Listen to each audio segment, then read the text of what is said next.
Vamos a conectarnos rápidamente con nuestro especialista para tratar temas de todo orden en lo que tiene que ver estos procesos informativos.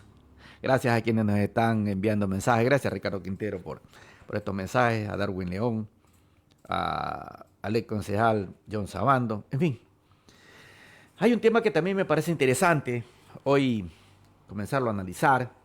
Precisamente para eso lo tendremos a Carlos Berman ya luego de pocos minutos, dejando hoy en claro cuál podría ser este proceso que se comienza o que comenzó ya a generarse dentro de la Asamblea, porque hay mucho en la Asamblea hoy del cual se puede hablar, ¿no? Desde estos procesos de ayer haber consolidado, por ejemplo, lo que tiene que ver a una evaluación y a una propuesta que las funciones de lo que tiene que ver a las ONG sean reguladas por parte de la Superintendencia de Economía Popular y Solidaria. Ayer también en la Asamblea hubo un manifiesto para que el asambleísta Santiago Díaz presente su renuncia voluntaria.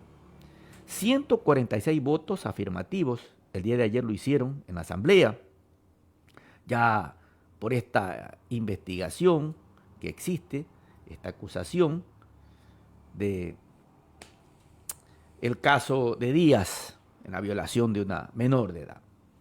Entonces, este presunto delito de violación es lo que ha puesto en consideración o a la orden del día el proceso para que Díaz presente su renuncia. Por lo menos ayer fue ese el pronunciamiento legislativo, ¿no? Esto se dio tras un extenso debate que lo vi en la tarde y se resaltó durante todo este proceso de las intervenciones de los asambleístas es la gravedad de las acusaciones y el impacto institucional que está generando eso. Sin lugar a dudas, es eso lo que hoy también preocupa y habla de un proceso que en la Asamblea quieren depurar. Veamos también cuál va a ser hoy la actividad que se va a generar luego de haber recibido este proyecto de ley económica urgente, ¿no? Esos temas los tendremos para que sean analizados inmediatamente por parte de Carlos Berman, que ya también vamos a correr con la conexión que tenemos con él los días miércoles. Me avisa si ya está lo de Carlos, porque estaba esperando la llamada, me decía Carlos, y con eso poder entregarles a ustedes también este análisis de temas interesantes. Antes que venga Carlos, también con este análisis, ayer veía el reconocimiento que se ha hecho a Chone en el caso de que fue declarado ya el queso Patrimonio Cultural Inmaterial del Ecuador. El queso chonero fue declarado ya Patrimonio Cultural Inmaterial del Ecuador. Ayer veía la página del alcalde Leonardo Rodríguez, ¿no?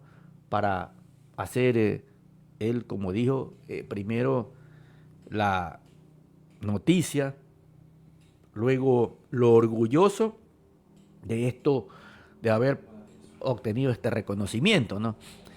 Y con ello dejar en evidencia que este producto como el queso chonero sigue, como él decía, manteniendo y por fin este reconocimiento de ya patrimonio cultural inmaterial del Ecuador, lo del queso de Chone. Carlos ya está con nosotros. Vamos a hablar con él de algunos temas, como lo decía. Primero, Carlos, darle la bienvenida y le agradecemos también a quienes siempre amplifican, ¿no?, este proceso de los días miércoles, a Hermana en el Carmen, a Bolívar allá en Calceta, a San Vicente TV de Ramoncito Falcones y a Contigo Siempre Radio, ¿no?, esta plataforma digital que nos entrega la oportunidad de estar en todas partes del mundo. Con ello también nosotros a usted reconocerle y buscar dentro de su ya experiencia para tratar temas, estos criterios que siempre buscamos aterricen de una forma muy independiente, ¿no?, para hacerlo siempre de la forma que usted lo hace. Y hablaremos de los temas como, por ejemplo, ya aterrizan en asamblea, algunos temas que ya van siendo consumidos y van siendo, sin lugar a dudas, también preparados, ¿no? y allá esto poder evidenciar hacia dónde podrían aterrizar y cuáles son las respuestas que se van a tener. El caso de esta ley económica urgente que presentó ayer el presidente de la República. Ayer también hubo una votación, Carlos, de 146 para que Díaz, el asambleísta de RC, entregue su renuncia voluntaria. En fin, tantas cosas que son noticias y que siempre las compartimos con usted. Buen día, señor. Bienvenido. ¿Cómo me le va? Buen día, Yuri. Buen día a todos los que hacen a Jonathan, a toda la ciudadanía de Pedernal, del norte de nuestra querida provincia, al Ecuador y al mundo entero, como usted lo señalaba, en esta última semana del mes de julio, séptimo mes del año. También me uno a los agradecimientos a Radio Hermana del Carmen, a Radio Bolívar, cuya cabecera cantonal es Calceta, a nuestra fraterna Contigo Siempre Radio, con lo cual amplificamos a Manaví, Ecuador y al mundo entero, también a TV San Vicente y a todos los que se unen a esta transmisión, queridos y estimados amigos. Un par de temas que yo le decía ayer puestos en conocimiento por parte de los asambleístas. Lo de la solicitud de renuncia a caso Díaz por este caso que usted ya conoce, de esta presunta violación. Lo de esta ley económica urgente, la cuarta que envía el presidente de la República para que sean o tengan control las ONG aquí en el país. Eso evidencia que hay un camino, Carlos, con un proceso que hoy el gobierno de alguna forma establece, como lo decía él, estas preocupaciones porque dineros calientes podrían llegar incluso hasta esas ONG.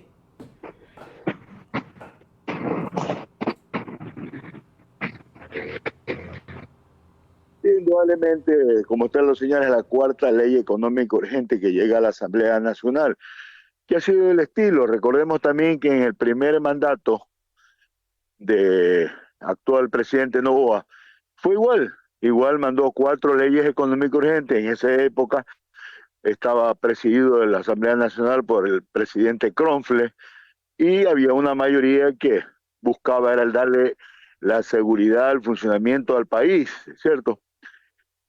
Ahora hay una mayoría afín concretamente al gobierno, que es la que está resolviendo todos los temas económicos urgentes. Yo solamente no conozco todavía la ley, porque no se ha dado a conocer, pero la ley habla en una ley económica urgente de las fundaciones. Ese es el objetivo principal. Y me atrevo a decir que con toda seguridad esa ley tendrá el 10%, tal vez el 15% referente a ese concepto, y el resto son reformas a diferentes cuerpos legales, con toda seguridad. Me atrevo a decir, a pesar de que no la conozco, que eso va a ser igual como las 3 anteriores, que teniendo la denominación que trata un tema, reforma un montón de cuerpos legales en más de un 70 u 80%. Entonces se pierde la esencia de lo que significa una ley económica urgente, pero se ha venido funcionando la mayoría afín al gobierno y esperemos que haya algo en beneficio del pueblo ecuatoriano. Usted señalaba la resolución de ayer de 148 asambleístas, donde están todos los votos, entiendo, de RC, como una demostración que ellos no hacen doble sentido ni operan bajo circunstancias, sino que ellos mismos plantearon, por eso fue expulsado de las filas de RC y que él se juzgue en el tema civil como debe resolverse en todos los ámbitos de la vida del país. Así que esperemos que el país siga marchando. Hay un tema que también preocupa, es la salida, dicen de 5.000, para mí son mucho más los funcionarios públicos que han salido. Y sí vale la oportunidad de aclarar algo. Si bien es cierto, hay muchísimos funcionarios públicos que han entregado su vida en beneficio del país. Son parte del activo histórico del país, en el sentido de que hay tantos técnicos que el Estado ecuatoriano los preparó, los capacitó para que entreguen todos esos conocimientos en bien del país. Y lo que hemos escuchado hasta ahora es tabla rasa. Se han sacado a todo ese bagaje de experiencia, en algunos casos sin razón. Ya hemos visto algunos casos.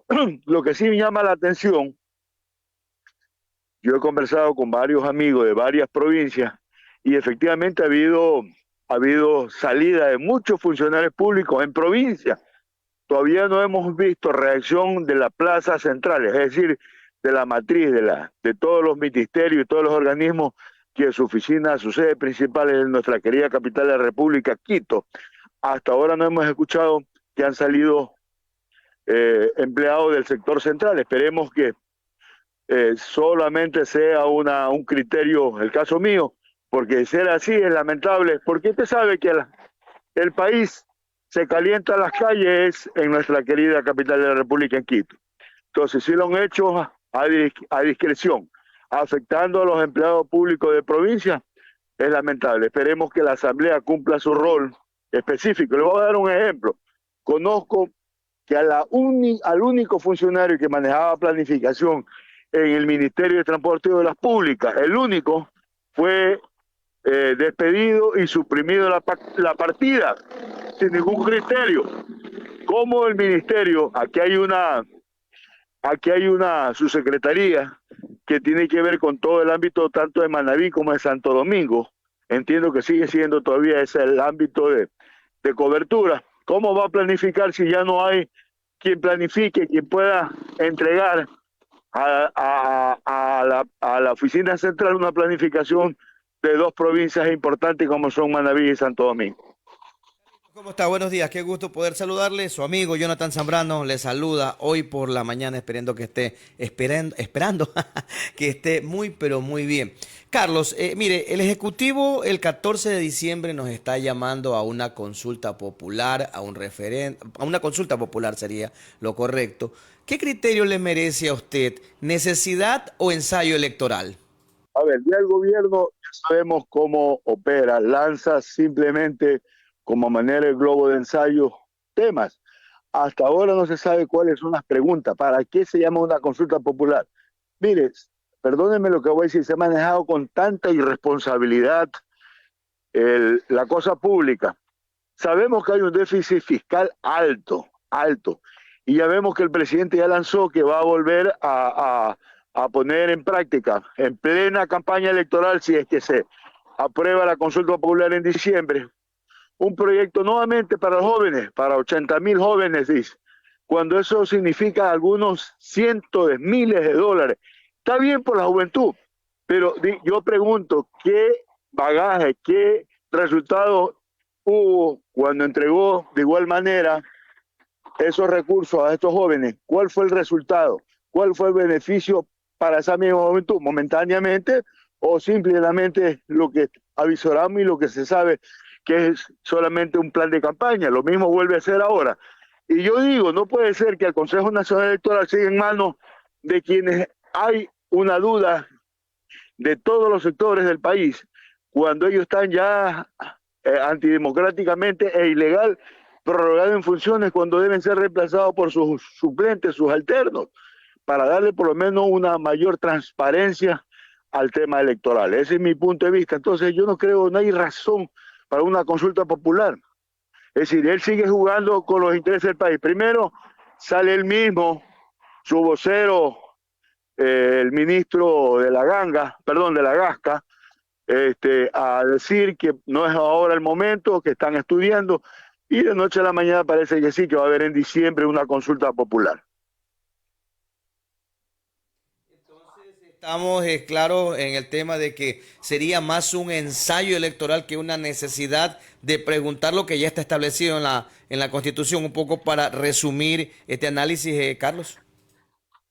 Sí, pero totalmente de acuerdo, pero no sabemos ni cuáles son las preguntas, o están esperando a ver qué pasa para poder plantear preguntas, porque hasta ahora no hemos escuchado, solamente se ha hablado que va a haber una consulta popular, pero no se sabe cuáles son las preguntas, cuál es el objetivo, qué se busca en ese sentido. Entonces, o será que es parte de los compromisos del Fondo Monetario Internacional que está conllevando a muchos intereses en la parte social del Ecuador. Se habla de privatizar la seguridad social, se habla también de que quieren buscar de alguna manera que la única empresa estatal petrolera, como es Petroecuador, también sucumba y se proceda también a privatizar el área petrolera. Entonces no sabemos qué mismo que se busca en una consulta popular o aparecerán las preguntas de última hora para poder de alguna manera direccionar lo que quiere el gobierno. Pero hasta ahora yo no veo ninguna cosa importante. Ya vimos